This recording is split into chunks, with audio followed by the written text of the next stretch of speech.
Pope Francis కన్నుమూశారు. గత కొంతకాలంగా అనారోగ్యంతో ఉన్న పోప్ ఫ్రాన్సిస్ కొద్దిసేపటి క్రితం కన్నుమూశారు. నిన్న ఈస్టర్ వేడుకల్లో కూడా పోప్ ఫ్రాన్సిస్ పాల్గొన్నారు. చాలా కాలంగా నిమోనియాతో బాధపడుతున్నట్లు వాటికన్ కెమెరొలింగో ప్రకటించింది. 1936 డిసెంబర్ 18న అర్జెంటీనాలో పోప్ ఫ్రాన్సిస్ జన్మించారు. 2013 మార్చి 13 నుండి రోమన్ కాథలిక్ చర్చ్ యొక్క 266వ పోప్ గా సేవలు అందిస్తున్నారు. అమెరికా నుంచి పోప్ గా ఎన్నికైన మొట్టమొదటి వ్యక్తిగా ఆయన ఖ్యాతి గడించారు.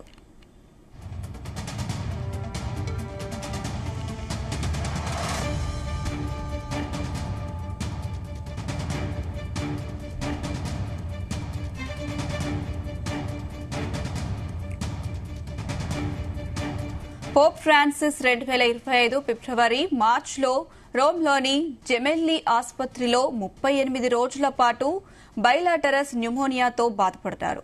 ఈ సమయంలో ఆయన 2 సార్లు తీవ్రమైన శ్వాసకోశ వైఫల్యంతో జీవన్మరణ స్థితిని ఎదుర్కొన్నారు. ఫిబ్రవరి 28న ఒక సందర్భంలో ఆయన ఊపిరితిత్తుల్లో సమస్యల కారణంగా శ్వాస తీసుకోలేక వాంతి చేసుకున్నారు. ఇది ఆయన ఆరోగ్య పరిస్థితిని మరింత దిగజార్చింది. అనంతరం కొద్దిగా ఆరోగ్యం విషమించడంతో ఈ రోజు చివరి శ్వాస విడిచారు.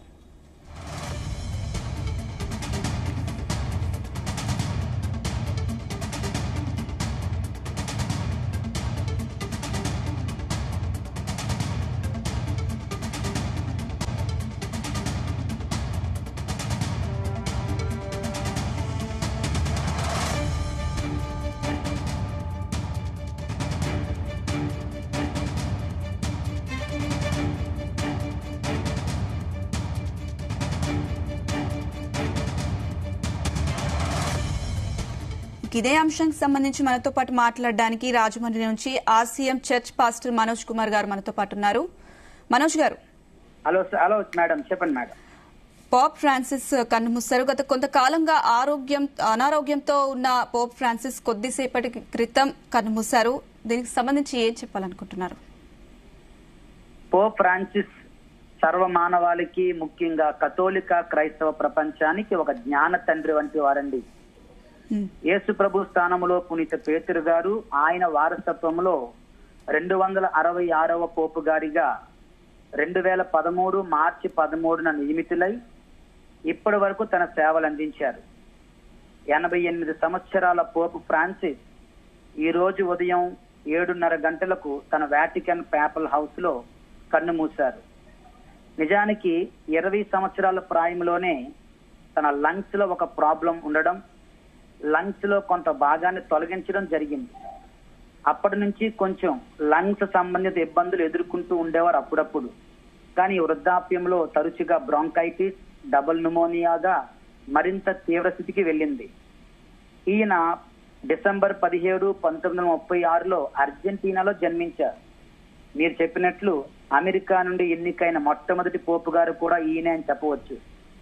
ఈయన చాలా ప్రేమమూర్తి, పేదల పట్ల ఎంతో ప్రేమను ప్రదర్శించేవారు. చిన్నారులను తన హక్కున చేర్చుకునేవారు. రోగుల కోసం నిరంతరం ప్రార్థించేవారు. ప్రపంచ దేశాల మధ్య శాంతి ఉండాలని ఆయన కోరుకుంటూ ప్రార్థించేవారు. ప్రకృతిని ప్రేమిస్తూ ఉండేవారు. ప్రకృతిని కాపాడమని ఎన్నోసార్లు పిలుపునిచ్చారు. ఎన్నెన్నో సంస్కరణలు తీసుకుని వచ్చారు. అన్ని మతాల వారిని, జాతుల వారిని ప్రేమించేవారు. ఇతర మత నాయకులతో, పెద్దలతో, దేశ పెద్దలతో, నాయకులతో సత్సంబంధాలు కలిగి ఉండేవారు. నిజానికి ఈయన కాలం కాథలిక్ చర్చికి అయిన మాకు ఒక స్వర్ణయుగం అని చెప్పాలి. ఈయన ఒక గొప్ప ప్రార్థనాపరుడు, living saint of the present world అని ఎందరో క్రైస్తవులు విశ్వసిస్తూ ఉన్నారు, నమ్ముతున్నారు. నిజంగా ఆయన మరణించడం ప్రపంచానికి, మా కథోలిక ప్రపంచానికి తీరని లోటండి. కానీ ఆయన తన తండ్రి అయిన దేవుని గృహమునకు, తన గురువు అయిన క్రీస్తు రాజ్యమునకు వెళ్లారని మేము విశ్వసిస్తున్నాం. చివరిగా ఆయన చనిపోతూ చెప్పిన మాట ఏమిటంటే, ఈ ఈస్టర్ సీజన్ లో నిన్నడం మీ అందరికీ తెలిసిందే. ఈ ఈస్టర్ సీజన్ లో తన మరణం గురించి ఎక్కువ ఆలోచించొద్దని, అధికమైన ఖర్చులు లేకుండా సింపుల్ గా తన భూస్థాపన కార్యక్రమాలు నిర్వహించమని, అందరూ క్రీస్తు పునరుత్థానం పైనే మనసు నిలపమని, ప్రార్థించమని కోరారని తెలుస్తుంది. అంటే చిట్ట చివరి దశలో కూడా, ఆఖరి నిమిషంలో కూడా క్రైస్తవుల ఆత్మీయ జీవితం, పరిశుద్ధ జీవితమే ఆయనకు ప్రధానమని, తాను తగ్గించబడాలి, యేసు హెచ్చింపబడాలని ఆయన జీవించారండి. That is our holy father Pope Francis. Long live Pope Francis in our heart. సర్వ కథోలిక విశ్వాసులకు మా సంతాపాన్ని, సానుభూతిని తెలియజేస్తూ ఉన్నాం. దయగల దేవుడు పోప్ ఫ్రాన్సిస్ గారి పుణ్య ఆత్మకు నిత్య విశ్రాంతి, మోక్ష భాగ్యం కలిగి చేయాలని ప్రార్థిస్తూ ఉన్నాం. Deep sentiments of condolences. May his soul rest in peace. ఇట్లు father Manoj, parish priest, Godavari parish, RCM church, Rajahmundry. Manoj Kumar గారు, నెక్స్ట్ పోప్ ని ఎప్పుడు ఎన్నుకుంటారు? ఎంత టైం పడుతుంది?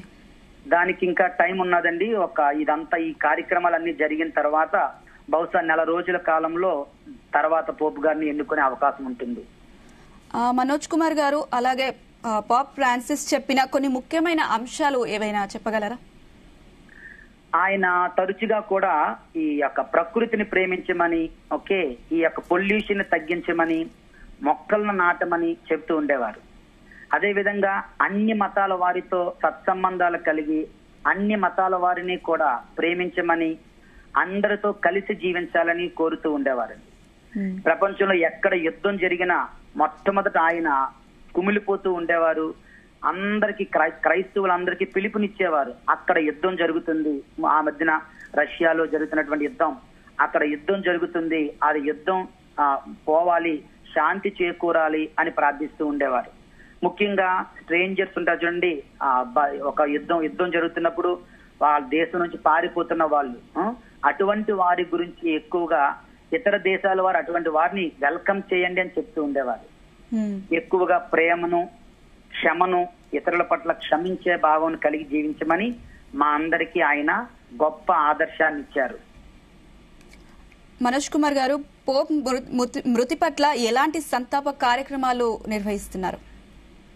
ఇక ఈ రోజు నుంచి బహుశా నిజానికి మొన్నే హోలీ వీక్, మ్రానుకమ్మల ఆదివారం, మట్టల ఆదివారం, గుడ్ ఫ్రైడే, ఈస్టర్, మేమందరం కూడా ఈ అష్టమ దినాలు అంటారు, రానున్న 8 రోజులు క్రీస్తు పునరుత్థానం అనే సంతోషంలో, ఆనందంలో గడపవలసిన దినాలు. అయినప్పటికీ కూడా మా అందరికీ తల అయినటువంటి జ్ఞాన తండ్రి అయినటువంటి పాపు గారు మరణించడం వలన తప్పనిసరిగా ప్రపంచమంతా విభ్రాంతి చెందుతుంది. ఇక అనేకమైనటువంటి ప్రార్థనలు, దేవుని సన్నిధిలో ఆయన ఆత్మకు శాంతి కలగాలని, తదుపరి మంచి పోపును మళ్ళీ మాకు సరైన రీతిలో క్యాథలిక్ చర్చ్ ప్రపంచంలో ఉన్నటువంటి సర్వ క్యాథలిక్ ప్రపంచాన్ని కూడా నడిపించగలిగే ఒక మంచి పాపు గారిని ప్రసాదించమని ప్రార్థన చేస్తూ ఆయన ఆత్మ శాంతి కొరకు ప్రత్యేకమైనటువంటి ప్రార్థనలు ప్రపంచమంతటా నిర్వహించడం జరుగుతుందండి. రైట్ మనోజ్ కుమార్ గారు, థ్యాంక్ యూ అండి.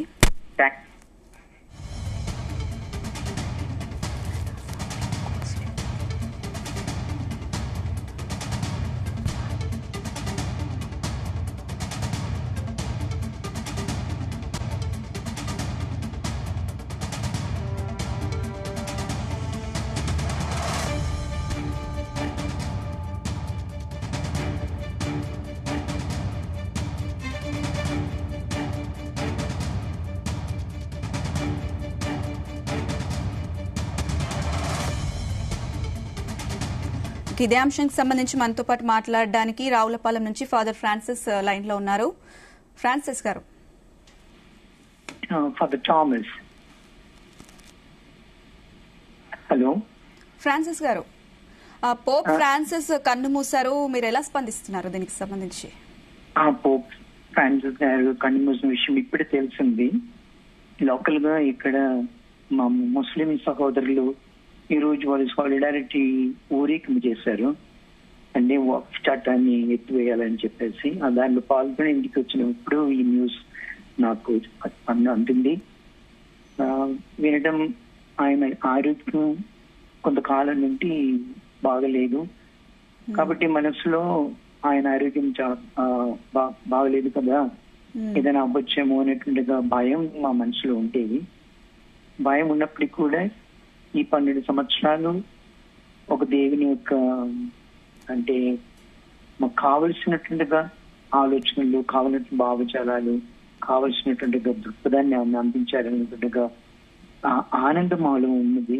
అటువంటి వ్యక్తి మా దగ్గర నుండి వెళ్ళిపోయారు అనేటువంటి బాధ. అయితే ఆయన చూపించినట్టుగా ఆ కొత్త బాట అయితే రాబోయేటుండగా పోప్ గారు కూడా అదే పందెంలో నడుస్తారన్నటువంటి ఆశ మా హృదయంలో ఉన్నది. ఆయన ఆత్మశాంతి కోసం మేము ప్రార్థన చేసే సమయంలో మేము అనుకునేది ఏంటంటే, మా ఆశ ఆకాంక్ష ఏంటంటే ఆయన మాకు చూపించినట్టుగా